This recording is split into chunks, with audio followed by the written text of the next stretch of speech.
Hello and welcome to the Hold All Tickets World Pool preview of Champions Day at Flemington. And of course, there is a couple of races at Munich in Germany this weekend too. I'm your host, Alex Donnelly. As always, joined by James Lamb. Lammy, we're getting through Cup week. We are. It was a good start. Derby Day was a ripper, and then Cup Day was an absolute strip out, as it often is for me. About to say, World Pool, we shot the lights out of it on Derby Day, which was great to see. So the punters are up and about. I, like many others, gave it all back, but the World Pool punters definitely didn't on Tuesday. No World Pool races. Maybe that's the best way to go. Yeah. Don't punt on the Tuesday. I said that to myself many times. Just go easy on Cup Day, and easier said than done. And then you get tipped something, get a chuka that's unbeatable, that's $3 to $1.70 and breaks down. Yeah, Yep. Good times had by all. But as said, we are brought to you by the World Pool. Make sure you do bet with the World of the World Pool this weekend at Flemington. Races 3 through 9 this Saturday at Flemington are World Pool events, and at Munich on the weekend as well on Saturday night. Races 5 through 9 for a Group 1 meeting over there as well. So plenty of betting with the World Pool this weekend. But what we're going to do a little bit different this week is we're going to talk about the 3 Group 1s. We're going to break them down. I know we did a runner-by-runner in recent weeks, but the 3 Group 1s deserve their own sort of plaudits. And then we will just get another tip or two in a few of those other races. So We'll just go racebook order here, Lammy. Race number 6 is the VRC Champions Sprint here. And Giga Kick's your top weight here. Speed map popping up on your screen right now. Tropicus and Libertad look your 2 go forward horses. And then it's a who wants to drag them up? Who's going to do that, Lammy? Because I think of a clump in behind, isn't it? I mean, with these straight course races, especially when the field's not massive, they'll probably just race in a bit of a pack, and they'll all try to find their lanes.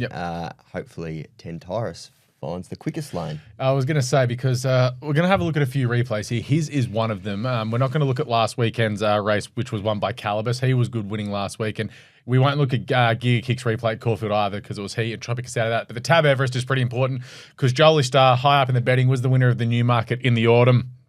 Widest of all around the turn, you've got Magic Time. And back last on the inside with the nose rollers, Jetabil is about to run up War Machine's backside as he's going nowhere. But Jolie Star was just okay. I would agree with that. Yeah, just okay. Had every right to run past Jimmy Star. Like, Jimmy's faltering here. Yeah. Should have gone past Jimmy Star. Jimmy fines. Didn't. But Jimmy obviously blew them away at his next start. So there's nothing wrong with the form there. But yeah, you're right. That run was so-so. Yep. And Jetabil and Magic Time you don't want any part of. I do not, no. Okay. All right, let's go through it. You're on Tentris here. You're back in the field in the white cap with the blinkers, Godolphin. You're just get a gap, Mark. Get a gap. That's what I was yelling at the screen at the time. And there's the gap. Here he goes. Take us through it. Well, as soon as it got a sniff of open air, it just absolutely put the race to bed within a few strides. Like, that is an explosive turn of foot. The filly was good too. Yeah, she was, but geez, I mean, I don't know how they beat this colt on Saturday if he runs up to that performance. That was unbelievable. Time was red hot as well. 5 lengths quicker than the Group 2 on the same day, which Calibus was in. Yep, and I'm not too concerned about him taking on the older horses on the quick backup. Like, he's a beast of a colt, and he's only 4th up for the prep. Hasn't been an overly taxing preparation. And we've seen 3-year-olds are the ones that can cop it if they back up. Yep. Yeah, I think he's absolutely the horse to beat in this, especially given Jolie Star wasn't amazing in the Everest. I don't think she's at her absolute peak at the moment, whereas he is on an upward trajectory, that's for sure. So you're with the colt? I'm absolutely with the colt. I think he's the clear horse to beat. Jolie Star's the danger. She was quite dominant winning the Newmarket over this route earlier this year. We mentioned the Everest run and Jimmy Star coming out of that race, but I just don't think she's at her absolute pomp at the moment. And Giga Kick, I've got in for 3rd. Back to something near his best last start. This is a lot tougher, though, taking on the gun 3-year-old and Jolie Star, obviously. Zara is just about in career best form at the moment. Did he not pay for Ibiza last weekend or what? Yeah, I mean, apart from Al Riffa, which he might have got his timing wrong a little bit there, but I mean, that's clutching at straw. He's airborne at the moment. And if you go through Giga Kick's form, he's had 4 second-up runs, and 3 of them have been very, very good. But yeah, wait for age-wise, I'd be shocked if anything out of those 3. It's hard to make a case for the roughies under this weight scale, I think. Fair enough. Do you agree? Yeah, I do. I was like, oh, maybe Calibus, and then I went through the times and the data this morning. I was like, nope, no chance with it. What is it, 4 kilos less? Yeah. With 4 kilos more than Tentris. So, yeah, I think Giga Kick and Tentris fight it out. So, let's get to the Group 1 Champions Mile. This is an interesting race because we saw Pride of Jenny back to her absolute Rick rollicking best last week. The speed map's pretty easy. She's going to lead, but you think Treasure the Moment and Pericles roll forward as well. Mr. Brightside does as well. The only one I've got no idea what they're going to do is Stapati from Barrier 10. I have no idea what he's going to do. I think Like a Lucy can roll closer. Chow Wolf will be in the second half. Lake Forest will be out the back, but who knows? Maureen might be rigging in old Aussie Tom's ears and be like, this horse, you need to get into him, Tom. So scrub the ears off it and chase Jenny the whole way. Quite possibly. I think Stapati, I mean, he's not going to win, obviously. So his best chance to run a drum, you'd think, would be to go forward to follow Mr. Brightside across. But yeah, I've got Treasure the Moment probably doing the donkey work, bringing the field up to Pride of Jenny. But yeah, it's hard to argue with that speed. Yeah. All right, let's take a look at a couple of replays. First being the King Charles at Royal Randwick. So there's Jenny in front. She's just about to put the white flag up, which me thought she was done. Brightside's about to loom up and win. Then you've got Lake Forest out the back, and here's Chow Wolf just picking up in between them. And Pericles here looks the winner.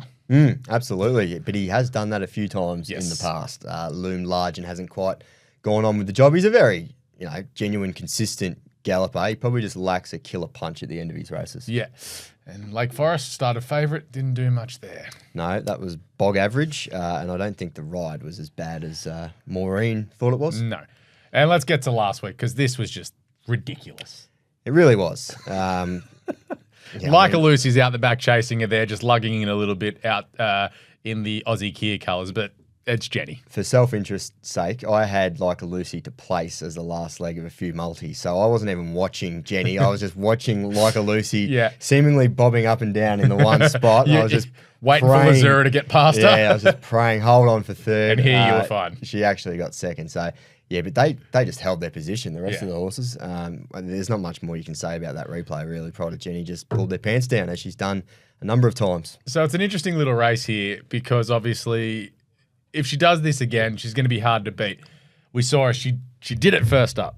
She was terrible in the King Charles. And terrible is probably being harsh, but she was slow to begin. She didn't muster. She didn't get going. Just you knew from as soon as they jumped, she was done. Yep. Brightside just going to put himself, run his usual race there. But Treasure the Moment, who was in the Cox Plate, raced against the second up, raced the speed with her, and D-Lane has seemingly been the only one when Jenny's gone full Jenny that has been able to knock her off. I know it was 3 years ago, but he's the only one that's done it. And he's got a horse who's probably the strongest of them. Treasure the Moment? Yeah. Yeah, I agree with that. And the Cox Plate run should have her rock hard fit for this. I don't hate her dropping back to 1,600 either. Unbeaten at Flemington. Yeah, she might be able to turn the tables on Jenny from the Fiend because she did have a couple of things against that night. Off a colic setback. But yeah, I think the bet in the race for me is, and I love watching races where Pride of Jenny is engaged. I don't love betting in races with Pride of Jenny because she brings very good horses undone. And my record with Jenny is just horrendous. Seem to catch her. I should be able to catch her because you go through her form. It follows a pretty easy to follow pattern. Yeah. Unplaced, win, unplaced, win, unplaced, win, unplaced, win. So she's got none. Done. Unplaced. Yep, that's deep analysis. Show over. But I think the bet in the race is Steffi Magnetica to place. Okay. She'll be on the fence from barrier 1, probably 3 pairs back. Really strong win over 1,400 last start with 59.5. 3 runs over the mile. Beaten a length in the Cantala here. Yep. Won the Doncaster and second to Fangirl in the Queen of the Turf. And the Cantala was on a 2-week backup off the Golden Eagle, which was a brutally run race as well. Yep, she was very good that day. So I think the mile suits her. And yeah, she can, quicken. Well, not quicken, but she can hold her position off a brutal tempo. And when you think of it from a Whirlpool point of view, so Pride of Jenny wins with the Whirlpool last week. Obviously, Brightside, Hayes colours, Craig Williams, well known. Chow Wolf won the King Charles, which was a Whirlpool race. Lake Forest, everyone knows Haggis and Tom Mark won there. You might get a really good price about Steffi, and then you've obviously got the Yulong horse Treasure at the moment. So Steffi, the place, could be pretty decent odds on Saturday afternoon. Yep, that's the way I'm playing it. And I'm a really big fan of Like a Lucy, but I don't like her staying at 1,600. I think she'd be better suited in the Champion Stakes over 2,000. She would have won the Matriarch, I tell you that much. Absolutely. Let's get to the speed map of the next race, and it is the final of the Group 1s of the Flemington Carnival, the Champion Stakes over 2,000 metres. This one looks pretty decent going up front here because Light Infantryman led in the Cox Plate. He'll have to go forward. Golden Path will have to go forward. If Zambardo runs in this, he goes forward, but I think he's got none anyway. And Alan Kerr finally showed some form that was the Irish Champion Stakes winner, or whatever the Group 1 that he won over in the UK was, when he went forward last start at the Valley. The map is tricky for VS Sistina, though. It is, but geez, it's not a vintage Group 1 field, No. is it? It's got a pretty long tail. Kovalika and Point King out the back. Yeah, I don't think Zambardo will be here. I've got a really high opinion of the horse. I think he's very promising, but he shouldn't be in this race. Not yet anyway. All right, let's take a look at the Group 1 Cox Plate. We've just talked about Treasure of the Moment, obviously, in the mile race. There she is. She looks like she's a little, going to go for home here because VS Sistine is in trouble. Obviously, Light Infantryman led them up. V's about to get going. We didn't even mention Attrition. Attrition's just going great. Yeah, he's going really well. But, I mean, you couldn't see him possibly turning the tables on VS Sistina from this clash, but he's a top 4 chance because he just always sort of shows up in these 2,000 metre races. He keeps whacking away as he did here. Buckaroo didn't exactly frank the form the other day, but it's a bit different over 2 miles. When you have cardiac arrhythmia, it's a fair excuse. Yeah. I don't think V is at her very best, but as I mentioned, this is a pretty moderate affair. I think she has panels on these class-wise. If I'm trying to find... I was going to say we can look at Tom we'll have a look as well. Yeah, we'll have a look at the King Charles. Tom is last of all in the Godolphin colours, just winding up here. He's another one that's had a mixed-up preparation where he missed the first up run. They were going to go to the Cox Plate originally, but because he missed the run, they had to change tack because his grand final was 4th up 2,000. He lands here 4th up over 2,000, and this run here suggests 2,000. Yeah, he just can't find a position in running, whether it's bad barriers or bad starts or a combination of both. He's just always out the back, and he's dictated to in terms of the tempo of a race. Like if he's back there, he's been in a couple of slowly run affairs where it's mathematically impossible for him to win. So I don't think he's a great betting proposition at the moment, Tom Kitten. I was going to say, try and find, even though he's drawn inside V, just try and find it back. Yeah. He needs it to be a pretty strong tempo, which he might get. Yep. If Alan Kerr goes forward and goes handlebars down, then it probably suits Tom Kitten, but I don't have him as a winning chance. All right, you're having a bet. I'm having a bet. I don't want to back Via because she's going to be incredibly short. Yeah, Wild Pool should be extremely short. Yeah, so I was trying to find a bet in the race, and I've set it on Benegill for the place. Yep. Struck a really hot form race. Second up, wasn't disgraced behind Pride of Jenny. It just wasn't the right race for her, but should bring her along nicely for 2,000 third up. If you go back through her form, she was really good behind Treasure of the Moment in the Vinery over this trip last prep. I know this is much harder than the Vinery, obviously in her own age group, but she's got a fair bit more upside and scope for improvement when you compare her to a lot of the horses in this race. So I'm just hoping there's more improvement to come and she can sneak into third at what should be good odds, really. She's another one who would have been very hard to beat in the Matriarch as well. Yeah. Could have been the hottest Matriarch in the history of the race, but it's also that could be one as well because obviously the pools with the World Pool, your exotic pools, your Cornellas, your Duets, your Exactas as well will be pretty hot. So Benegill will be sort of one that gets a little bit forgotten about in the market, you'd think. Yep. I wouldn't talk you out of a Cornella or Duet even. Yeah. Via with Benegill and maybe you can throw in Attrition as well, top 3, top 4. Yeah.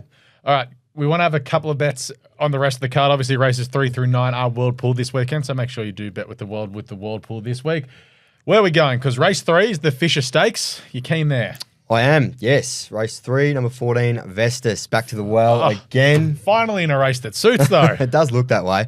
I tipped her at odds last start, and she ran okay without ever looking likely, but she wasn't helped by the likely leader coming out at the gates.